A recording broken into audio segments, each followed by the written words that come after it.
ہی نہیں تھا. ہم نے پھر بھی قانون کا سہارا لیتے ہوئے آج اسلام آباد ہائی کورٹ میں ایک کنٹیمپٹ پٹیشن فائل کی.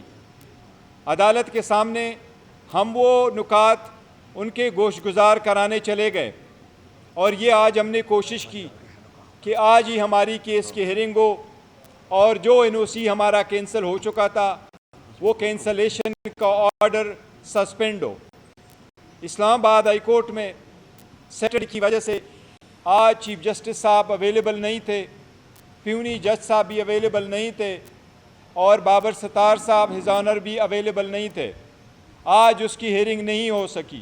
ہمیں امید ہے انشاءاللہ اس اپلیکیشن کی ہیئرنگ منڈے کو ہوگی. ہم نے یہ اناؤنس کیا تھا کہ قانون کے مطابق بڑھتے ہوئے ہم عدلیہ سے ہی این او سی لے کے جلسہ کریں گے. ہمارے ورکر بڑے اس کے لیے پر امید تھے. ہم نے اس کے بعد اپنے پولیٹیکل کمیٹی کی میٹنگ کی. اس پولیٹیکل کمیٹی کی میٹنگ میں ہم نے اپنے سارے پارلیمنٹیرین جو اس وقت ہمارے ساتھ کھڑے ہیں ان کو بھی مدعو کیا تھا, اور اس میں جو ہمارا جلسہ ہونے جا رہا تھا تحریک تحفظ آئین پاکستان قانون کی سربلندی کے لیے تھا, آئین کی بالادستی کے لیے تھا. خان صاحب کے لیے کیونکہ وہ ریپریزنٹ کر رہے ہیں اس وقت 70% پاکستان کو. خان صاحب کے بغیر کوئی سیاسی سسٹم کمپلیٹ نہیں ہے. اس کے لیے ہم نے پولیٹیکل کمیٹی میں فیصلہ کیا ہوا ہے. آج اس پولیٹیکل پارٹی میں کمیٹی میں یونانیمس فیصلہ ہم نے یہ کیا ہے, چونکہ ہم کورٹ جا چکے ہیں, عدالت سے ہی ہمیں این او سی ملی تھی, اس لیے ہم نے فار دا ٹائم بینگ آج کے منعقدہ جلسہ جو 6 بجے آج 6 جولائی کو ہونے جا رہا تھا تحفظ آئین پاکستان کے زیر نگرانی, اس جلسے کو آج ہم پوسپون کر رہے ہیں.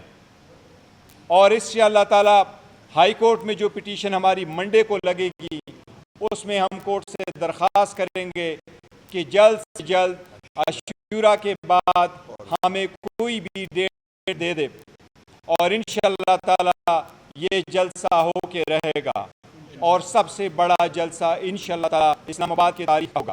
میں ایک بات آج ایک وضاحت کے ساتھ کہہ دوں, ہم نے جتنے بھی پریس کانفرنسز اس دفتر میں کیے ہیں, اس سینٹرل آفس میں کیے ہیں, اس کو ہمیشہ سے ماڈریٹ کیا ہے ہمارے ایک officer dedicated worker Rizwan Ahmed صاحب نے, اور اس کی فیملی کی بھی بڑی کنٹریبیوشن ہے. کل اس کو اغوا کیا گیا, اٹھایا گیا, ڈسپیئر کروایا گیا, اور اس کے بھائی اسلام آباد نے جس نے آرڈر دیے تھے پرسوں, جس نے اپنے اجازت نامہ یا این او سی دیا تھا, اس کو چیف کمشنر نے ریسینڈ کیا یا کینسل کیا.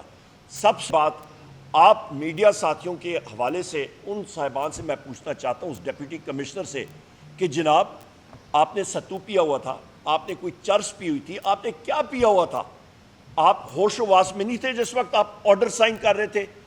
یا پھر میں چیف کمشنر سے پوچھنا چاہتا ہوں کہ جناب آپ نے کوئی ستو پیا ہوا تھا, کوئی آپ نے لسی پی تھی, کوئی آپ نے چرس پی تھی کہ آپ کو اچانک اپنے ڈیپٹی کمشنر کا این او سی جو ہے وہ آپ نے کینسل کرنا پڑا؟ آپ کو کیا معلوم نہیں تھا کیلنڈر میں کہ عاشورہ آ رہا ہے, اور خود ہی آپ نے وہ جگہ ایلوکیٹ کی تھی اور پھر اس پہ آپ میم میخ نکال رہے تھے؟ میں یہاں پہ اپنے پاکستان تحریک انصاف, تحریک تحفظ آئین پاکستان کی پارٹیز کے ورکرز اور ساتھیوں کا دل کی اتھا گہرائیوں سے ان کا شکریہ ادا کرتا ہوں, کیونکہ ان کے ڈر سے جس کو ہم اسٹیبلشمنٹ کہتے ہیں, اسٹیبلشمنٹ کی میں ڈیفینیشن کرتا ہوں, اور میں آپ کو اسٹیٹ کی بھی ڈیفینیشن کرتا ہوں, اسٹیٹ ہوتی کیا چیز ہے اور اسٹیبلشمنٹ کیا ہوتی ہے. اسٹیبلشمنٹ میں ہم لوگ سارے لوگ بڑے دبے ہوئے الفاظ میں کہتے ہیں اسٹیبلشمنٹ. بھائی نام لو, اسٹیبلشمنٹ میں کون آتا ہے؟ مجھے معلوم ہے کہ آپ کے چینل جو لائیو چلا رہے ہوں گے, جب میں یہ بات کروں گا تو وہ ٹی ٹی ٹی اس کو بند کریں گے.